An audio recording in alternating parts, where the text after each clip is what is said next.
안녕하세요. 저희는 책을 읽어줘의 정한결, 전진입니다. 저희는 아름다운 바보 이야기를 하려고 합니다.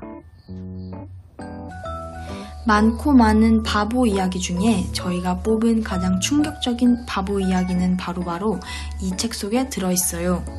먹고 살기 힘든 시절 중다리 아저씨에게는 밭 두 떼기가 있었어요. 땅을 갖는 게 소원인 이웃에게 하나를 값없이 나눠주고는 행복해합니다. 사람들은 어리석다며 손가락질을 하지요. 또 남은 땅 하나는 함께 데리고 살던 거지 아이 수나미의 병원비를 위해 팔아버립니다. 이제는 아무것도 남지 않았고 사람들은 더 비웃지만 가족들은 하하호호 더 기뻐합니다. 이렇게 바보스러울 수가 있을까요? 하지만 중다리 아저씨로 인해서 세상은 따뜻해집니다. 이런 아름다운 바보 이야기를 지어내신 분이 계신데요. 바로 우리가 잘 아는 강아지똥과 몽실언니를 대표작으로 남기신 권정생 선생님이십니다. 선생님의 동화에서는 왕자님, 공주님은 나오지 않아요. 냄새나는 똥, 외로운 부엉이, 바보, 거지, 장애인, 가난한 사람 등이 주인공이에요. 모두 약하고 착하고 바보 같아요. 하지만 그들은 자신을 죽여 남을 살려내는 바보 같지만 위대한 삶을 보여줍니다. 선생님의 삶도 똑같아요. 평생 생활고와 병마로 어려움을 겪으시면서도 희망을 주는 동화를 쓰셨어요. 자신이 쓴 모든 책은 주로 아이들이 읽는 책이니 책의 인쇄를 아이들에게 돌려주는 것이 마땅하다는 유언을 남기셨어요. 10억 원의 인쇄를 어린이를 위해 기부하셨고 지금도 진행 중이에요. 저희는 선생님이 사셨던 안동으로 향했습니다. 종지기로 지내셨던 일찍교회와 숨을 거두신 작은 흙집을 다녀왔어요. 그곳에서 선생님의 삶을 볼 수 있었고 마음과 숨결을 느낄 수 있었습니다. 그 후 저희는 권정생 선생님을 더 알기 위해 이런 책들을 구입하였고 지금도 읽고 있어요. 선생님의 동화는 거의 슬픕니다. 하지만 절대 절망적이지 않아요. 척박한 세상에서 살아갈 수 있는 빛을 보여줍니다. 우리는 그 길을 따라가려고 합니다. 바보 같은 그 길을요. 우리 함께 가보는 건 어떨까요? 감사합니다.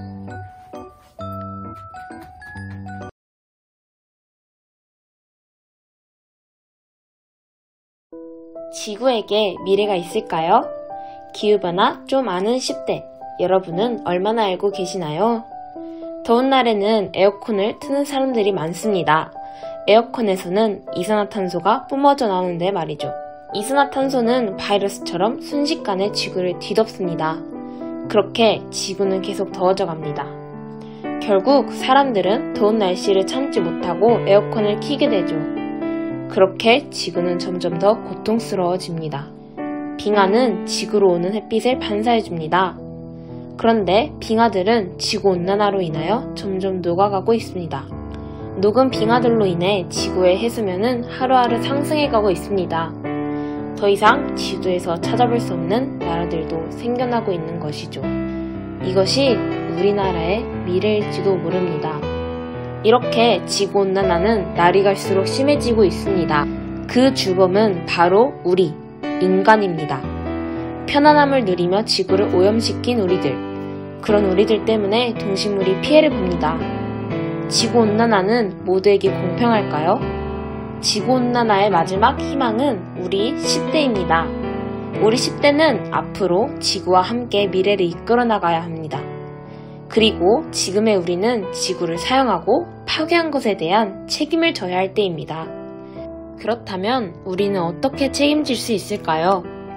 저희가 생각한 방안은 재활용을 하는 것입니다. 예를 들어 아이스팩은 재활용하지 않으면 처리하는 데 환경에 악영향을 줍니다. 그렇기 때문에 아이스팩은 꼭 재활용을 해야만 합니다. 또 다른 예로는 우유값을 씻어서 재활용하는 것입니다. 우유값을 씻지 않고 오염된 상태로 버리게 된다면 재활용은 되지 않는다고 합니다. 하지만 우리에게 가장 필요한 것은 생각을 전환하는 것입니다. 그게 바로 소비하지 않는 날을 정하는 것이죠. 여러분은 환경을 위해 소비하지 않는다는 것을 생각해 보신 적 있으신가요? 우리는 소비를 할 때 현명하지 못하게 과소비를 하는 경우가 많습니다. 소비하지 않는 날을 정한다면 쓰지도 않는 물품을 구입하는 경우가 줄어들지 않을까요? 지구에 악영향을 주는 쓰레기들을 줄일 수 있을 것입니다. 일주일에 하루 정도 소비하지 않는 날을 정하는 것은 어떨까요? 지금 내가 할 수 있는 일은 무엇이 있을까요? 과연 우리가 지구를 살릴 수 있을까요? 이 책은 우리의 과거를 함께했고 현재를 함께하고 있으며 앞으로 미래를 함께할 지구를 책임져야 하는 우리의 모습을 깨닫게 해주는 책입니다. 우리 청소년은 앞으로도 지속 가능한 지구를 꿈꿀 것입니다.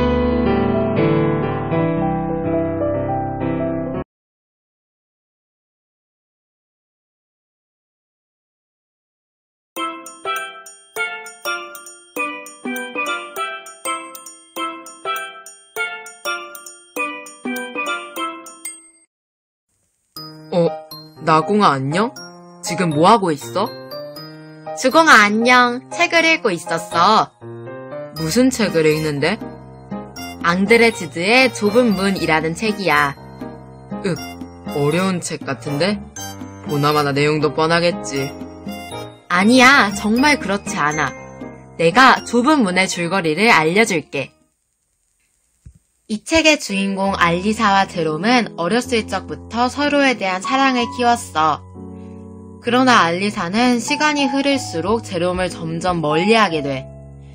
둘의 사랑을 방해하는 사람은 아무도 없었지만 알리사는 자신과 제롬의 사랑이 이루어진다면 더는 하나님께 충실하지 못할 것이고 자신이 없어야 제롬이 더 행복해질 것이라고 생각해. 그러나 제롬은 알리사만을 사랑했기에 그녀를 끊임없이 설득해. 그럼에도 알리사는 제롬을 사랑하는 자신의 마음을 어쩌지 못하면서도 제롬을 멀리하려고 노력하지. 결국 알리사는 몰래 요양원에 들어가 홀로 쓸쓸히 죽음을 맞이해. 나는 이어질 듯 이어지지 못하는 둘의 사랑이 너무 슬프게 와닿았어. 와, 정말 비극적인 사랑 이야기네. 맞아. 자신의 정체성과 행복을 포기하면서까지 종교를 추구한 알리사의 모습이 무척 인상적이었어. 이 책을 한 문장으로 표현하자면 현실의 사랑을 포기하고 하나님의 사랑을 선택한 한 여자의 이야기라고 할 수 있어. 그렇구나. 그런데 나공아, 나는 책을 읽다 보면 너무 지루해서 책을 덮어버릴 때가 많아. 너는 어떻게 그렇게 책을 끝까지 읽을 수 있는 거야? 나도 책을 읽다가 지루할 때가 있어. 나는 그럴 때마다 사건 하나하나를 주의 있게 보면서 이 다음에는 어떤 사건이 일어날지 궁금해하려고 해. 책을 끝까지 읽다 보면 분명 책의 달콤한 즐거움을 느낄 수 있을 거야. 그래, 나도 앞으로 여러 책을 정독하며 마음의 양식을 쌓기 위해 노력해야겠어. 너가 추천해준 앙드레지드의 좁은 문도 꼭 읽어볼게. 우리 모두 즐거운 독서를 실천해요.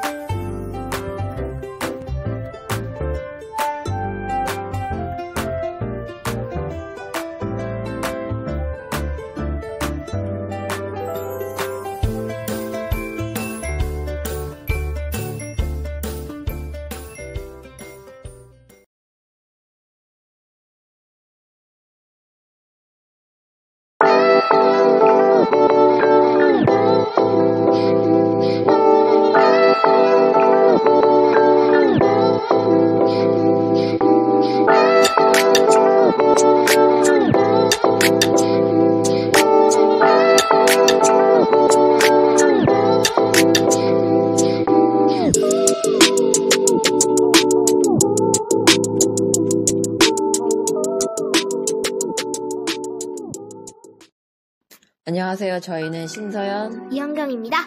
저에게 온 사연 하나가 있는데요. 순례주택을 주제로 한 줄거리와 문제들이 몇 가지 왔습니다. 먼저 줄거리 현경씨가 소개해준다고 합니다. 순례주택은요, 비싼 아파트에 살던 수리민의 가족이 할아버지의 죽음과 함께 빚을 떠안게 되어 순례주택으로 들어오게 되어 겪는 이야기를 엮었습니다. 중학생 수리미의 시선으로 바라본 빌라촌과 아파트촌의 갈등, 우등생과 열등생의 대비, 고학력자의 취업난 등을 유쾌하게 다루는 청소년 성장소설이에요. 저희에게 온 첫 번째 질문을 한번 받아보도록 하겠습니다. 만약 수리미의 엄마가 빌라촌과 아파트촌 아이들을 비교하는 인터뷰 장면을 내가 보게 된다면 어떨 것 같나요? 제가 만약 수리미 입장에서 본다면 좀 엄마가 한심할 것 같습니다. 미리미처럼요. 자기를 낳아준 엄마인데도 빌라촌과 아파트촌을 막 차별하고 그런 느낌? 안 좋을 것 같네요. 그렇군요. 다음 질문 넘어가겠습니다. 자, 그럼 다음 질문입니다. 순례주택에서 가장 기억에 남는 장면 또는 기억에 남는 구절이 있다면 무엇이었나요? 저는요, 아무래도 처음으로 엄마가 아르바이트를 시작한 장면인 것 같습니다. 질문에 나온 것 같군요. 네, 이 장면은요, 제 생각에 엄마가 조금 더 철이 들었다는 그런 거를 보여주는 게 아닌가. 자, 그러면 그쪽은 뭐라고 생각하십니까? 저는 아무래도 수리민의 가족 일군들이 순례주택으로 오는 장면이 가장 기억에 남았습니다. 이유는요? 아무래도 순례주택은 수리미가 더 많이 알고 지내다 본 사이이기 때문에 수리미가 부모님보다 더 위인 어른이라고 해서 지지를 많이 했던 것 같기 때문입니다. 자, 그러면 이상으로 신서연, 이현경의 인터뷰를 마치겠습니다. 감사합니다.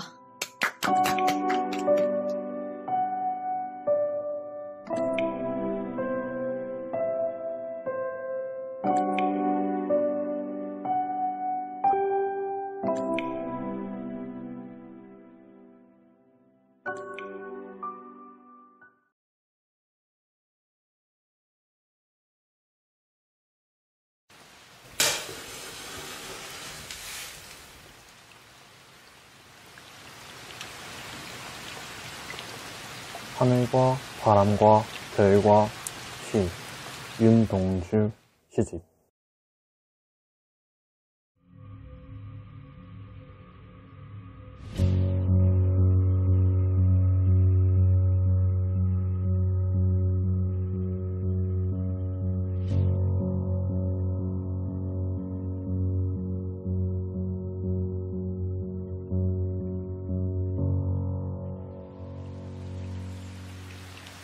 창밖에 밤비가 속살거려 육첩방은 남의 나라. 시인이란 슬픈 천명인 줄 알면서도 한 줄 시를 적어볼까.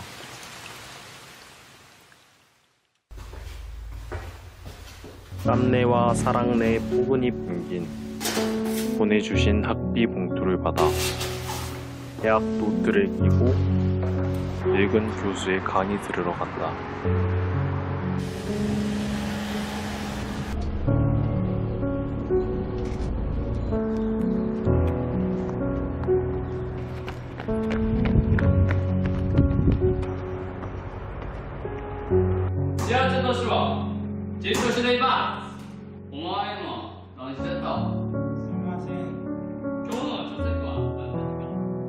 생각해보면 어린 때의 동무들을 하나 둘 죄다 잃어버리고 나는 무얼 봐라.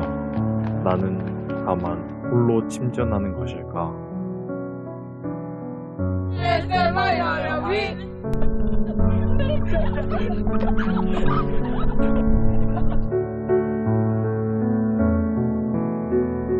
꽃이 피었습니다.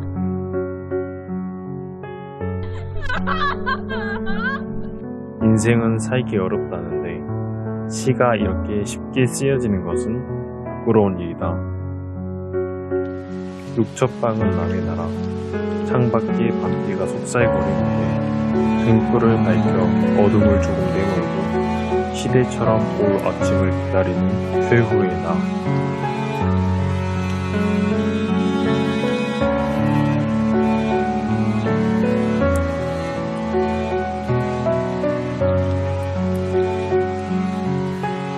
나는 나에게 작은 손을 내밀어 눈물과 위안으로 잡는 최초의 약수.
죽는 날까지 하늘을 우러러 한 점 부끄럼이 없기를. 잎새에 이는 바람에도 나는 괴로워했다.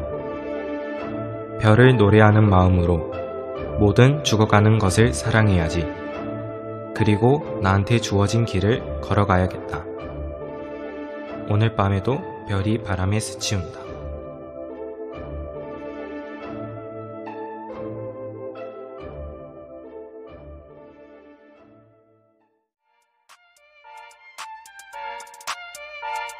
방금 제가 낭송한 시는 무엇일까요? 이 시는 일제강점기 저항 시인이자 독립운동가로 알려진 윤동주 시인의 서시입니다. 그럼 뒷배경으로 깔린 그림은 무엇일까요? 이 그림은 빈센트 반 고흐의 1888년작 Starry Night Over the Rhone입니다. 윤동주의 시와 반 고흐의 그림, 어딘가 묘하게 닮은 구석이 있지 않은가요? 오늘 제가 소개해드릴 책은 동주와 빈센트입니다. 이 책을 처음 접하게 된 장소는 학교 도서관이었습니다. 동주와 빈센트라는 책의 제목을 보고 이런 생각이 들었습니다. 윤동주 시인과 고흐는 어떤 연관이 있길래 이런 책이 존재할까? 궁금해진 저는 책을 읽기 시작했습니다. 이 책은 윤동주의 시집이었습니다. 다만 고흐의 그림이 사파로 들어가 있었죠. 책을 읽다 보니 시와 그림들을 그냥 나열한 것이 아니라 시와 연관되어 있는 그림들이 배치되어 있었습니다. 이로 인해 시의 내용이 직관적으로 이해가 되었고 시를 흡입력 있게 읽을 수 있어 마음에 들었습니다. 124편의 시와 129점의 그림이 있는 꽤 오래 볼만한 분량인 것도 마음에 들었습니다. 책의 후반에는 윤동주와 고흐의 자세한 소개를 담고 있는데 둘은 현재 유명한 시인과 화가이지만 젊은 나이에 세상을 떠난 안타까운 삶을 살았던 인물들이라 이 책이 평범한 책이 아니라 두 거장들의 아픔이 담긴 훌륭한 콜라보레이션이 담겨있는 책이라 느끼게 되었습니다. 이 책을 추천하는 이유를 요약해서 말하겠습니다. 첫째, 시와 연관된 그림으로 흡입력 있는 독서 가능. 둘째, 시와 그림의 감정과 분위기를 만끽할 수 있는 분량. 셋째, 두 아픔이 담긴 거장들의 훌륭한 콜라보. 이상으로 영상을 마치겠습니다.